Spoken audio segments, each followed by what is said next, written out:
Oh.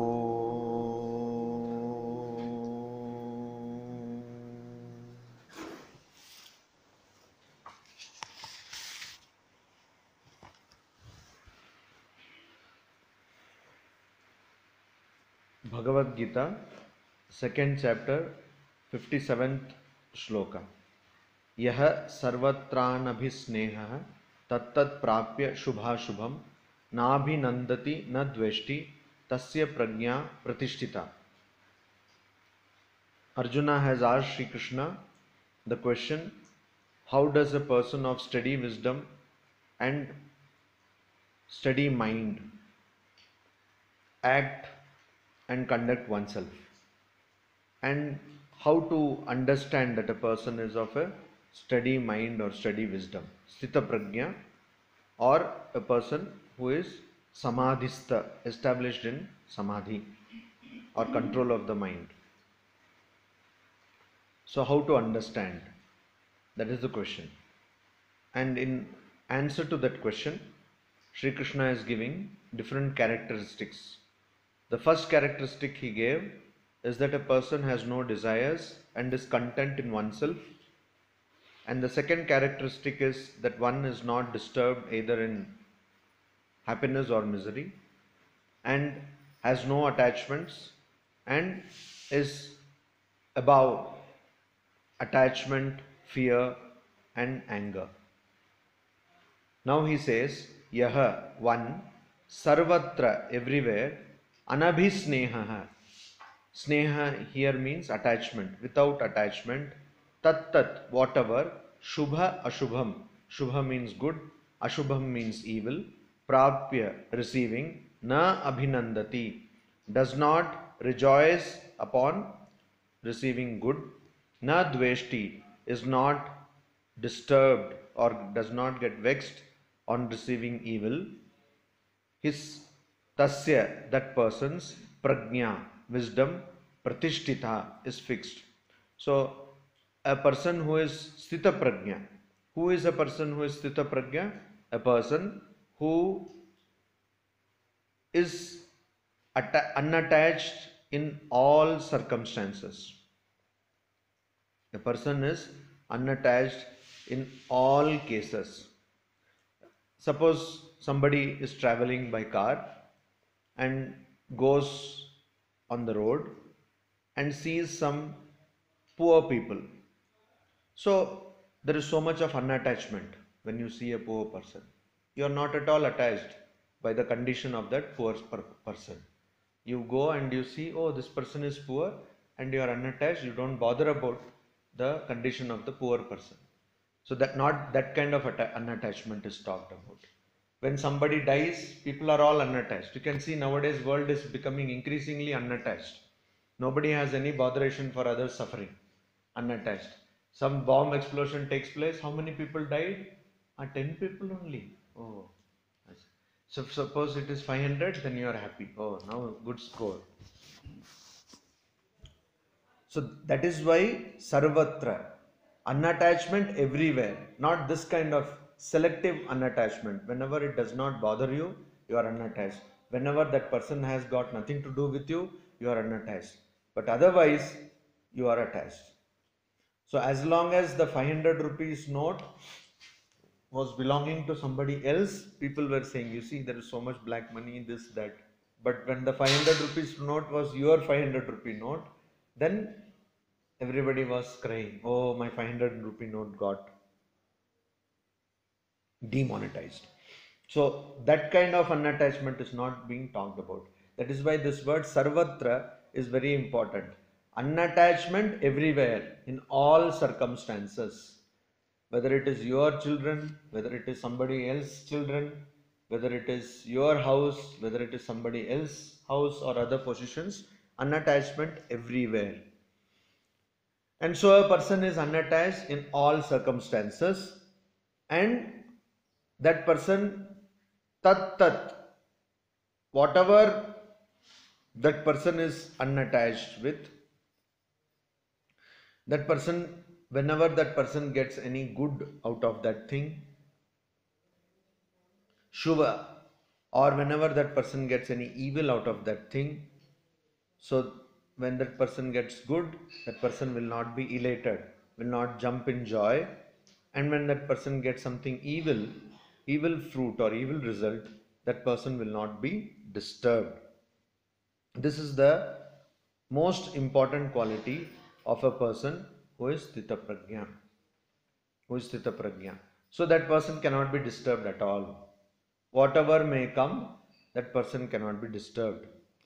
Then he says in the 58th verse, Yada samharate chayam kurmonganiva sarvashah indriyani indriyarthebhyah tasya prajna pratishtita. So here an imagery, a comparison is brought.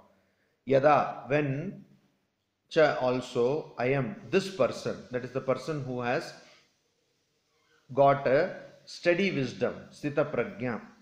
That person, kurmaha, tortoise, angani, limbs, iva, like, indriyarthebhyah. Indriya means senses, and indriyartha, artha means object. So indriyarthebhyah means from sense objects. Indriyani, the senses, sarvashah, completely, samharate, withdraws, tasya, that person's prajna, wisdom, pratishtita, is steady. So there is another characteristic of a person who is of steady wisdom, sthita prajna, that is, that person is like a kurma, is like a tortoise. So this part of Uttaranchal is called Kumaun. This word has come from the word, Sanskrit word Kurmanchal. So a part which is like the tortoise. Why? Because the geographical size is like the back of a tortoise. So it's called Kurmanchal, and from there the word has changed form and it has become Kumayu. Now Kurma, tortoise, what does it do? When somebody is going to attack the tortoise, it will withdraw its limbs, 4 feet and 1 head.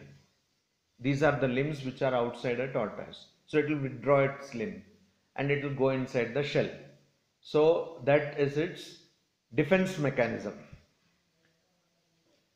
Like that, a person, one who can withdraw senses from sense objects, just like a tortoise withdraws one's limbs, that is the head and 4 legs, just like that, a person should be able to withdraw one's senses from the sense objects.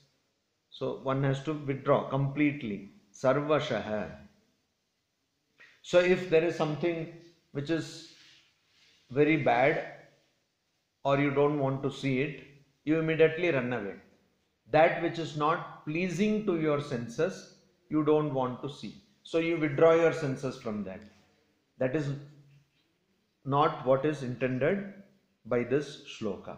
Here what is meant is sarvashah, completely you have to withdraw.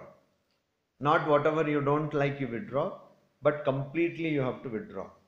If a person does like that, that person is called Sthita Prajna.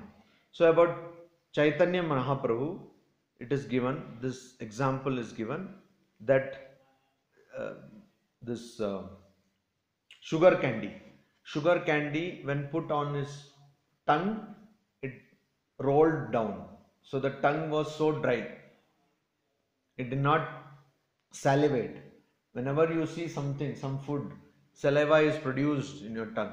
So it did not salivate and it simply rolled down his tongue and it fell down.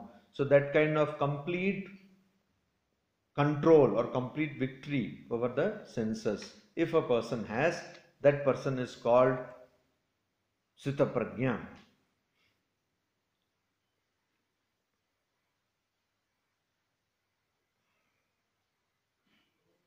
Sometimes we may see that a person who is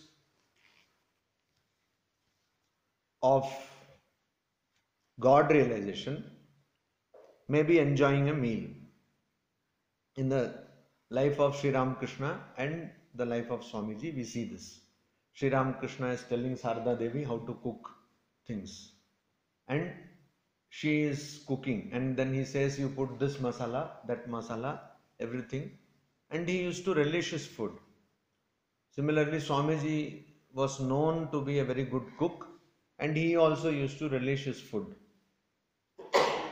So, does that mean that these people were not Sthitaprajna? Does that mean that these people did not have study wisdom? No. So here we have to go to an incident from the life of Swami Turiyanandaji. So Swami Turiyanandaji, once there was some carbuncle on his body and it was being removed surgically. So he said, the doctor said, I will give you something for what you call, like anesthesia. Those days it was not so advanced like today, but I will give you something to numb that place so that you will not have any sense of that place, sensation, and you will not feel any pain. So Swami Turiyanandaji said that it is not required, you just tell me when you are going to do the procedure and I will withdraw the mind from that particular place. And that is what he did, and the small surgical procedure was done, and Turiyanandaji did not even feel anything. But later on, the same doctor had to do something, and he just did one small prick or a cut or something, and then Turiyanandaji shouted in pain. So the doctor was confused. He said, Swamiji, the other day when I did this, you said that I don't feel any pain now. I have withdrawn my mind from that particular part of my body. But now why are you shouting? Then he said, at that time I had withdrawn the mind. Now you did not give me any warning, so I did not withdraw the mind, and so I got this pain. So this is the thing we have to understand, that even God realized persons, even people who have realization of the true nature, they can experience, but only thing is they don't have any desires, and they are not experiencing it as a selfish experience, and their experiences will not harm anybody. Their sense experiences will not harm anybody, and also whenever they want, they can just withdraw. They can just in a second, they can just in an instant withdraw their mind from these experiences. So Swamiji, though he ate nice food, he also could go without food for many days, and he could eat ordinary food also. So that kind of, why? Because he was not at all attached to food. Then Sri Krishna says, Vishaya vinivartante niraharasya dehinah rasavarjam rasopyasya param drishtva nivartate. Niraharasya means an person who has no ahara. Here it means who does not have any food for the senses. One who does not give any food to the senses, who is practicing abstinence, or who is completely abstinent. Dehinah, that means a person who has taken a body, who is there in the body. That means we are not the body, but we are identifying ourselves with a particular body. And so that person who has abstained from sense experiences, Vishayaha vinivartante. So for that person, what will happen? These Vishayaha, sense objects, they will vinivartante, they will fall away, they will drop off themselves. Rasavarjam. So rasavarjam, but also he will varja, he will leave, that person will leave the longing for sense experiences. So there are two types of people. One are not able to enjoy because they don't have something to enjoy, and another person, so they are not able to enjoy. The other person is the person does not want to enjoy. These are two different things. So a person might not have enough resources to enjoy sense experiences, so that person is not enjoying sense experiences. The other person has everything but is abstaining willfully from sense experiences. So this is what is told here. One is that a person who is abstaining, that person, from that person all sense objects will drop, but also that person's longing or desire for sense objects also will go away. And a person who sees param drishtva asya rasah api nivartate, a person who sees the ultimate reality, the supreme, that person's rasah, longing, craving, api nivartate, also goes away. So there are two ways of doing it.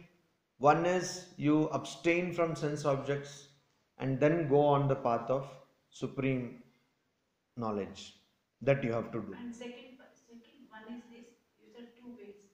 Another is. Let me finish. I'm sorry. I thought you finished. No, I have not. Okay, one way is to abstain from the sense experiences and go on the path. The other way also is to regulate your sense experiences, to restrain your sense experiences and go on the path towards supreme. So the idea is, the moment you get a longing for God or a longing, yearning for attaining the knowledge of the supreme truth or Brahman, then automatically your attachment or your desire for sex experiences will go down. So either you completely eradicate it or you set on the path to attain the ultimate realization by restraining your senses. So some amount of sense restraint is there in both cases, but in the first case it is complete abstinence, whereas in the next case it is a disciplined life.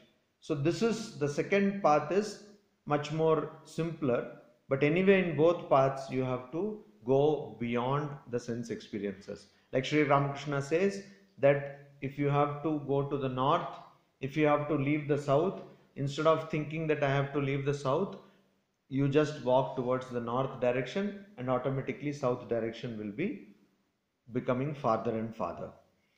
That is the idea. So here a person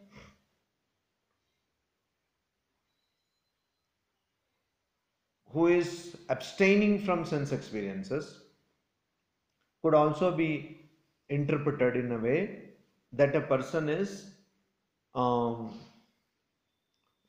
who cannot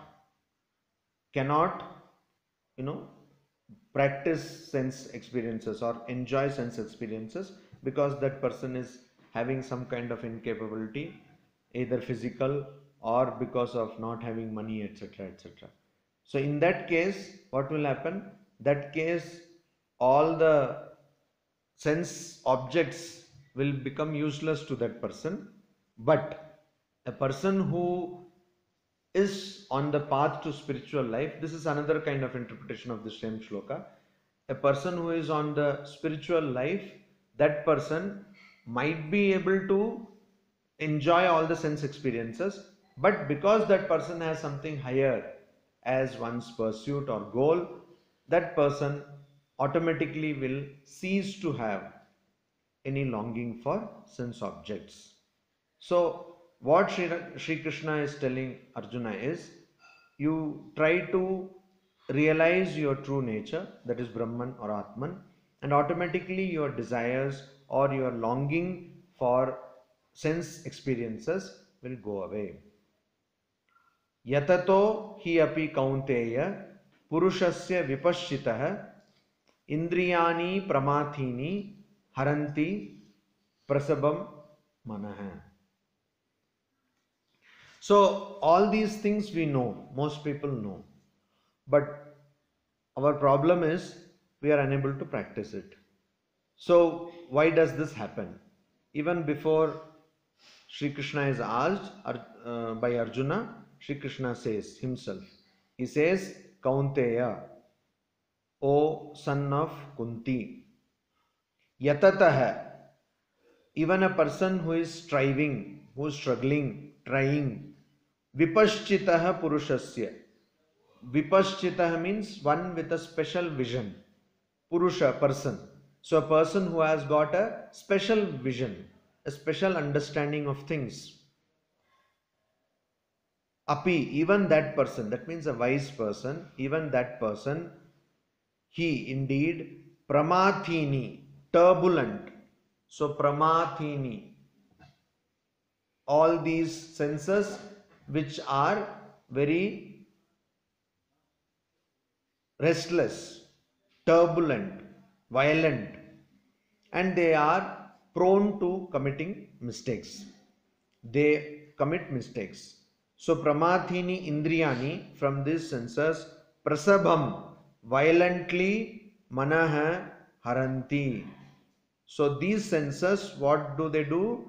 They haranti, they snatch or they abduct, they kidnap what? Mind of a person, prasabham, violently.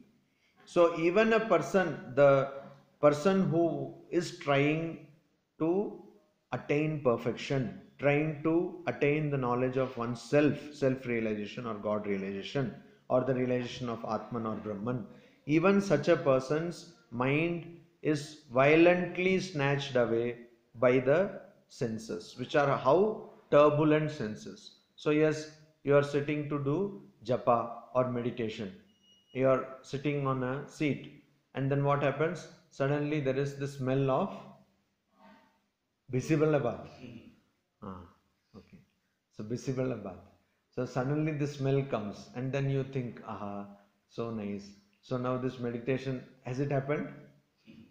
Happens. So meditation will be over. Now I will go and eat, like that. So all these things come because you are, or there is some music going on, or somebody is talking, or some such thing, means your sense organs, or it need not be something so fanciful, but some mosquito coming and sitting on your body, that's all. So touch, that is also one sense. So you are completely controlled by that mosquito, or that mosquito will come and that's all. You are concentrating on the mosquito now, not on the mantra. Why? Because it is, your senses are so turbulent, they are so restless, they are so violent, and they snatch away your mind. So your mind is unable to focus on a particular thing. And so even though you want to attain perfection, even though you want to attain God realization, it becomes impossible because of the forceful nature of these sense organs. They are very forceful. And so he says, Tani sarvani sanyamya yukta asita matparaha vashehi yasya indriyani tasya prajna pratishtita. So a person who has steady wisdom, what does that person do? Yuktaha, the steadfast person, one who has got one pointed concentration. Tani, them means all the sense organs. Sarvani, all sense organs. Sanyamya, having controlled. Matparaha, focusing on me as Paraha, supreme. Asita, sits. And indeed, yasya, whose indriyani senses, vashe, under control, tasya prajna pratishtita. So that means a person who is of one pointed concentration, is fully focused. That person does what? That person sits on in meditation, focusing on me. Me here means Sri Krishna as God. So focusing on the ultimate reality, or God as the supreme reality, that person asita, that person sits, means in meditation, and that person controls all the sense organs. So that is what you have to do. You have to control all the sense organs and you have to think of the supreme reality and then start meditating or doing japa. So one has to first control all the sense organs. Control it. Say now you don't have any work. Now you can keep quiet.